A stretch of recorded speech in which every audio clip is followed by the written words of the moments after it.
Hey, this is Alex Rome, and today today I attempted to remake this song I did not know about. I just didn't know about it.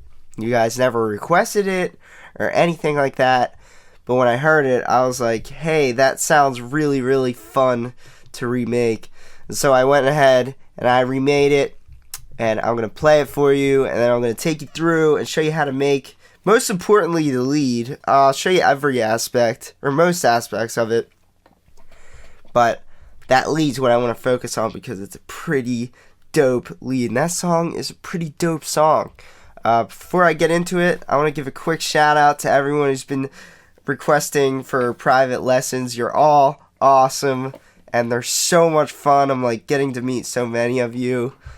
Just amazing times. Thank you so much for that too. Alright, so let's get right into this. I'm going to play it, and I'm going to take you through it and show you how I made it.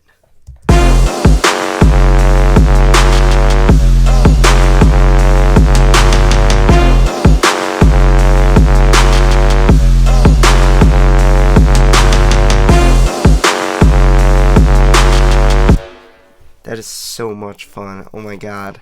If you spent the time to mix and master something like this, your life would be complete. I love the bass line too. This bass line came out dope. As you can see over here, I've been messing around with Isotope Ozone, and Isotope Ozone pushes bass like no other plugin I've ever dealt with. So that leads the thing I want to focus on, this messy area here. There's a couple layers I have to this lead. There's this one, which I guess could be the dominant one, and then I had a layer to it which is wider to give space. And I'll be honest, in comparison to the original version, I could probably went a little bigger on a lead. But what I did here is a great starting point to really take the lead and get this far and then go your own direction with it.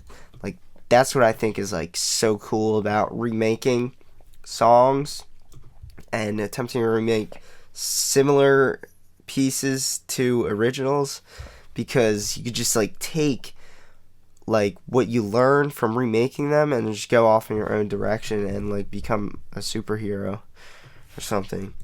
So let me just get rid of that one. I know what layer that was, but I didn't end up using it. So to remake this, let's go ahead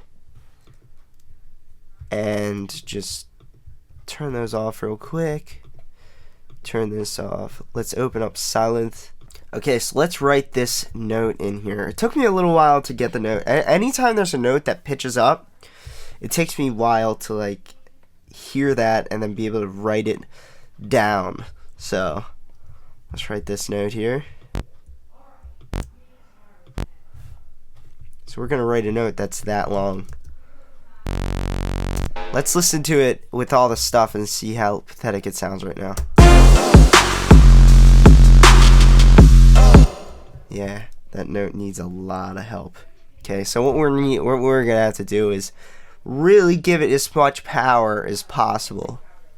So the first thing I did is I went and EQ'd it. I cut it out up to this point, and this was very important. This is what gave it a lot of high-end power and nasaliness.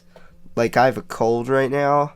Actually, I'm getting over the flu. Holy shit, my phone is getting blown up. What the fuck? Come on, let's stop. How do you turn off an iPhone? I'm new at this iPhone deal. Okay, there we go.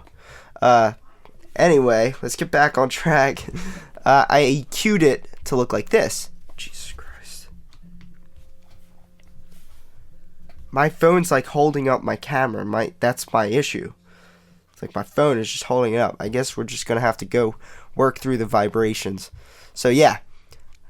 Any less, if I had low cut this any less, it would not have worked the way I wanted it to work. So this was a good spot to put. Jesus Christ.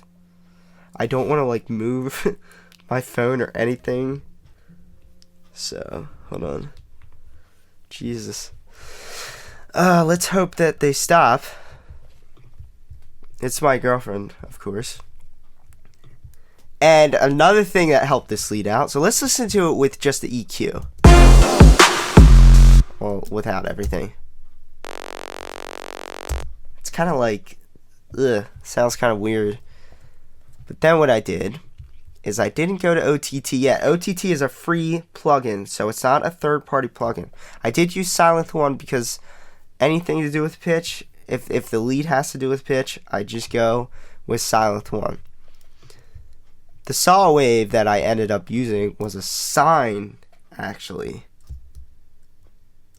And you can like play it and it makes no sound, which makes no sense because you low cut a sine that's already a low pitch and you just cancel it out because a sine is like an exact frequency on the EQ spectrum. But what I did is I clicked distort and I overdrove it. Sounds pretty Jesus Christ. Look, I apologize. I'm getting like, alright, maybe we're just gonna have to, I'm gonna throw my phone over there because I don't know how to stop an iPhone from vibrating. There we go. How's that? I just have like one of my little stands under this camera now. I really need to invest in a stand. Anyway, so now we're getting pretty close. It sounds like we're getting closer, you know? So now what we need to do is let's make it up pitch before we go any farther with the plugin panel strip. And so to make this up pitch, I'm going to go down to pitch bend. Right here. Whatever synthesizer you use, they should be able to pitch it in some way. The reason I use Sylenth is because it pitches it the cleanest.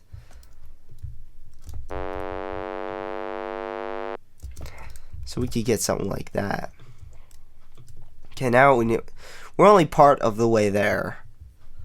Let's throw some OTT on it and mess around with these parameters until we get what we want. So this is what I had earlier. It really pushes the mids as hard as we want the mids to be pushed. We could add a little up here. Just to add a little bit of high end. We could turn this down and maybe work the EQ. And you're actually really not that far off doing that either. I just like to obliterate sounds and push the depth all the way up. And then of course I sidechained it with this. But we're not done yet.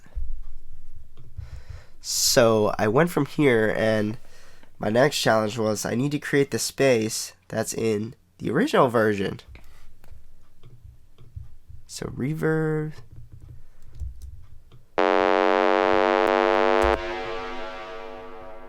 This is where it's going to get a little tricky.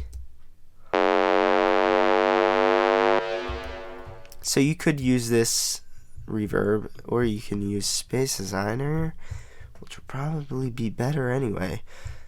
Well, Space Designer is way better than the Sylenth 1 reverb. The Sylenth 1 reverb just, I don't like it. I don't know what made me go for it.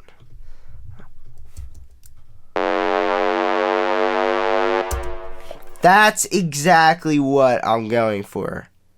The preset big drums really, and honestly, I don't want to even touch that. I don't want to touch the wet knob. And then we get something like that, which is really cool. So the next step I took was I duplicated it.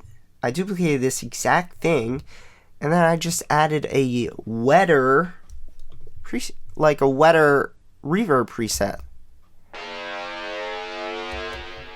And it actually gave it that raspy sound, but they're really the same sounds.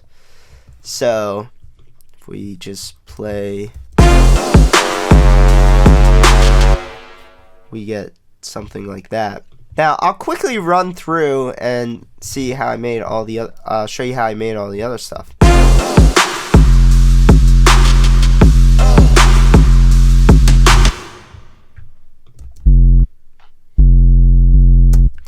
So I used Sylenth one yet again to make the bass line. This bass line is fucking dope. It's just really big. And the reason it's so big is partly because I chose a square as my waveform and I cut it off and I gave it a little bit of shape with the modulation envelope. So a sine wave is a typical sub bass.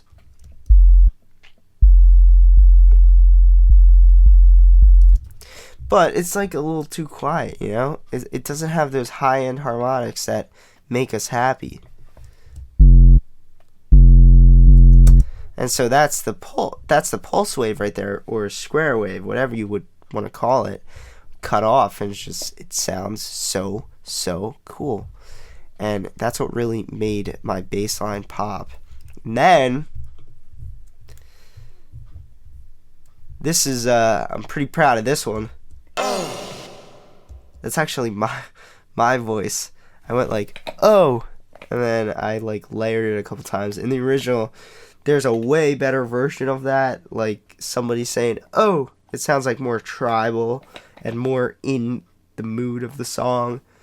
But like, yeah, I just used my like 7-year-old voice to do that, to attempt to do that. And so everything else, I use a brass stab like that, and that little horn sound on the attack, the drop. It's either a horn, a synth, or a vocal chop. It may even be a vocal chop in the attack of the drop, but that's what I used, and it ended up working pretty cool. Got some white noise.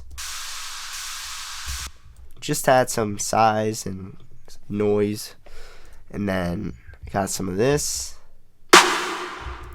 a huge trap snare. Then of course I use my favorite kick in the world right now. And so let's go back.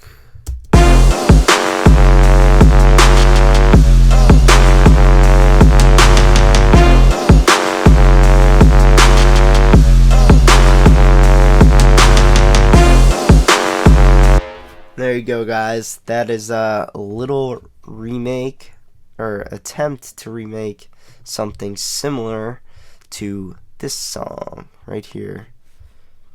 Hope you enjoy the video. Until next time, stay tuned for more awesome stuff.